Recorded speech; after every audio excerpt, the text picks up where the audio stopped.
Thanks for joining me in this turn or two of Rajas of the Ganges, the roll and write version.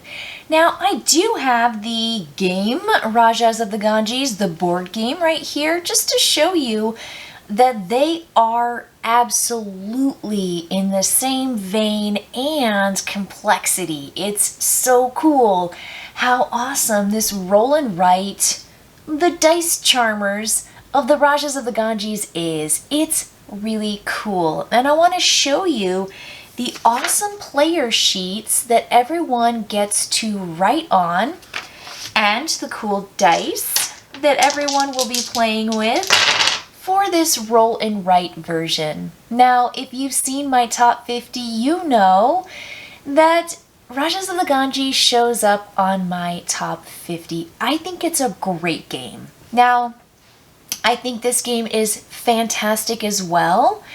It's faster, it's a little bit easier to understand, and it's just good. Again, I can't emphasize enough how exciting it is to love and play a game that takes about an hour and a half to get through, that requires so many choices and so many, there's just so many options available to you, and you're always in this dice famine in this game that makes you really value the dice that you do roll. And to take this game that I think is so clever and interesting and fun, to make this and to make it so good is super impressive to me. So that's why I want to spend some time showing you what this is and giving you a turn or two with me, because I think it deserves the time and I absolutely think it deserves your attention. So let's jump into an over the shoulder and I will give you a look at the components, the dice, and how a turn works. The first thing you need to do is orient yourself with each player board. This is going to be the fame track, and you count those with the gold. And this is going to be your coin track, and it starts here and you count them in smaller increments. Along the way, you're going to see that there are bonuses that you get, so make sure that you keep your eye on those bonuses once you enter or cross through that threshold. But these are your tracks, and you are going to want them to overlap. So you start on one side and you go this way, you start on this side and go in the other direction, and once they overlap, that will trigger the end of the game. How are you going to get your tracks to go from 0 all the way to meet each other? There are 4 basic areas. This purple section allows you to gain goods, and there are 3 different good types. There's the sack, the kind of greeny bush thing, and then the linen. The blue section allows you to advance your ship along the tracks, starting at the leftmost spot, moving all the way to the furthest rightmost spot. This green section allows you to build roads and connect these monuments and markets to even further outlying spaces that give you extra bonuses when you go to the far edges. And lastly, this orange section allows you to carry out a variety of palace actions. And you'll notice that the dice are matching each section. You've got green dice, orange dice, purple dice, and blue dice. And so what a player will do if they are the start player is they take all of the dice and they will roll. I like to put the dice kind of next to each other just so I can see what they are, because the very first player has to do 2 things on their turn. Once they select one of the dice to use, they have to take the partner color and put that into the elephant. That means that that dice and that particular action for the round is not available to players unless they use a karma point, and they get to take the die from the elephant and one other die that's in the available pool and re-roll them, and then select one of those 2 dice, placing the other one back into the elephant. I think that's really cool. So let's say I really want to get resources. I want to get these linen rolls. What I'll do is I'll take the die and I'll put it on my board, and I'll put the other one over here. And I will then just circle 2 linens right? Perfect, that's my turn. The other players are going to now be able to select any of these dice, but they don't have to put another die in the elephant. It's already done. That's just the first player responsibility. And so for my round, my turn is done. I'm just waiting for my other two opponents to select one of the dice that they want to take from the available dice. So we're going to finish my turn. I'm going to pass the dice and we're going to take this elephant die out. And the other people are going to roll the dice and then they're going to take their dice from the sections and then I'm going to be left with some other choices. So we'll see what I get and then what I can tell you about that on the board. So let's say another opponent decided to, let's say they took this blue die, which means that the other blue die has to go in the elephant. And let's say that another opponent decided to take this die, we'll do the purple die, and I'm left with these as my choices. I could take this die, which allows me to activate any of the other palace individuals for their bonus action. This allows me to take the $1 and to take a papyrus scroll, which means I get to update one of my special monument palace buildings. These allow me to make marks on my green map. I have to start in this particular area and then branch out from there. And when I connect to any of these buildings for the first time, I get to activate them. Now, this market means that I can sell 1 to 3 items that are not the same. That's not good for me right now because I only have 2 linen rolls, so I probably won't work up there just yet. And right now, I'm only going to get 1 victory point for each of these silver, gold, and red buildings that I connect to, unless I upgrade a building in which I'll get 2. And if I upgrade again, I would earn 3 of these points just by connecting to it.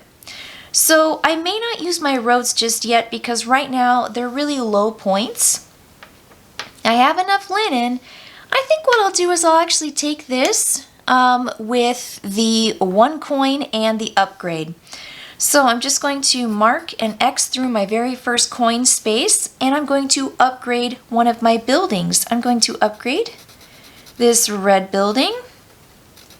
Now notice there are bonus points everywhere. So once I get upgrades in all 3 of my buildings, I can then get a bonus purple die. And that just means I take the action on any of the purple dice that are face up on the board.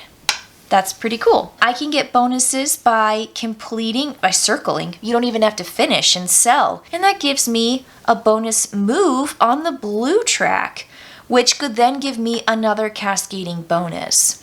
And so you see how sometimes your turns can take a little while because you're trying to earn all your bonuses and really plan out your actions. That's the end of the round. I was 3rd to go, so I'm going to give it to the 2nd player and they're going to roll the dice. When I take this action, make sure that you mark through it to show that you did it. You're only allowed to take each one of these palace actions up to 3 times. Even this figure, which allows you to take some of these other actions maybe a little bit more than 3 times because you take it in his space. And so it allows you to activate some of these others if you really, really want to. And again, notice that if you finish an entire column, you get these bonuses for finishing each one of those spaces. And you have the same for these top 3 figures as well. So the player's going to roll the dice, and I'm going to have 2nd pick this time. They rolled these dice, and let's say that they took this green route. That means that this one is going to go in the elephant. And now I get to select from these dice, and I am really interested in this. So if I take this sack and the green, what it means is when I sell, I will sell these resources at $1. And then you increase your selling the more you get of a certain type. Now you always have to sell from the left all over to the right, but if I get all 6 of these, I'm going to get this bonus. And that bonus means I get to move on my blue track, which is my boat track. That's really good. I think I really do want to do this. So I'm going to take this die, I circle a sack, and I circle a green, and my opponents will now just continue selecting from the dice, but my turn is over. I have taken 3 turns, and it's back to me to start a new round. So recall that my very first turn was to select 2 of my linens. My second action was to take a palace action here with this particular figure, and I took the bonus and I took the coin, and then my last action, just this last turn, was to collect 2 more resources. So I'm going to roll the dice, and I get to select. I'm going to take this green corner and put the other green up there, and I think what I'd like to do is go here, and I'm going to go up. Now that's my corner, and since I got to touch a red building, I look at the score that I get to earn because I touched a red building, and that's 2. So I'm going to mark through 2 spaces, and now my opponents will get to select one of these dice. I will get 3rd selection this time. Here are the dice. I think my opponent's going to take this blue, which means that that die is available. And then I will get to have a pick after someone else goes. Let's say they take this figure here, which means they get to pick anybody else in the palace, and that leaves me with these actions. I'm going to take more resources, I think. I would like to take this sack and green. Now if I take this sack and the green, I haven't sold anything yet, but I do get this bonus of move 1 space on the water track. So I'm going to mark through my bonus to show that I took it, and then I'm going to mark through this to show I get 1 gold space, and I also get to get 1 more space on my track here. I think I'm going to take it on silver because I'm really close to a handful of silver buildings and I want that benefit. All right. Pass the dice. I'm going to get 2nd pick this time. Let's see what we roll. All right. Here's what they rolled. Let's say they take this one right here, which means that I don't get pick of resources this turn, but I do get 2nd selection. And I think what I might do is take this blue bowl, and what that means is I'm going to skip over here, and currently I'm at this bowl spot, and it says I get to sell 2 resources that are not the same. That's what the line through that equal sign means. So I'll take 2 of these resources, and I will just take this green one and this sack, and I sell each of them for $1, 1, and 2. So now I am $3 in and 3 of the fame points in. All right, so that was 6 rounds. You'll notice that as you continue, every time you take one of those spaces, you just jump to the very next one. So if I took the windmill, I would go to this space. But if I took the flag, I would be all the way down here. Now, if you jump all the way down here, have no fear. There are some move back spaces, like if you take this character here, you get to move back 1 or 2 spaces on the river track so that you can collect things that you have passed by. You can also get 2 half spaces on your green map space. Here you're allowed to sell resources. Here you're allowed to move forward 1 to 2 spaces on your river track. As well, you can get more of these karma points, and karma points also give you bonuses. Once you circle a certain number of them, your 3rd, 4th, and 5th one, you're going to get really great points on the side, but they also allow you to re-roll dice if you want to. Pretty much everything else is part of the game that makes a lot of sense. Here, you're going to get $4. Here, take any one of these symbols, marking it off accordingly. Here, just sell 2 goods. You can sell them if they're the same or if they're different. Here and here and here, they give you those specific lines on the board. Now notice that there is a line that goes straight through, but there is no line that does this, and there's no line on the green die that is across. And so those are really special spaces to go. Once you upgrade, if I get my gold space upgraded, I'm gonna get that free purple die, which is gonna be great. And once I get 1, 2, 3, 4, 5 more dollars, I'm going to get an upgrade, which might give me that, which might give me the purple die, and so forth. So you can see how the cascades work here. You can see about the dice selection and how fast each turn goes. So that just about does it. You keep on playing turn after turn, selecting a die and then applying that to your board until one player has crossed their coins with their fame points. And when that crosses, that's going to trigger the end of the game, and whoever crosses with a further margin is going to win. Again, that's the same mechanism in the board game itself, and I think that's so cool. It's amazing. You cannot neglect one of those two major components as you work on your track. Now, one might be a little bit stronger than the other, perhaps, but you can't ignore one of those two things or you're not going to win or at least trigger the end of the game.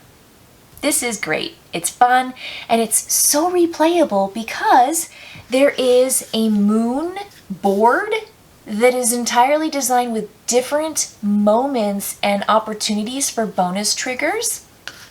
And the river's different. And then there's the sun track, and this is an entirely different board again. And these are the sheets you get. They're beautiful, they're colorful, they're front and back. So you have honestly so many times to play this game, whether it's a 2, 3, 4, or 5 player game. And when you play with the 2, you draft 2 dice per round essentially. And in the other games you just draft 1. It works. It works no matter how many players you have. It's just so exciting. Now, I don't think I've ever won a game of this while I win lots of games of this, but I think these are both wonderful games. You should dig into the roll and write of Rajas of the Ganges very soon.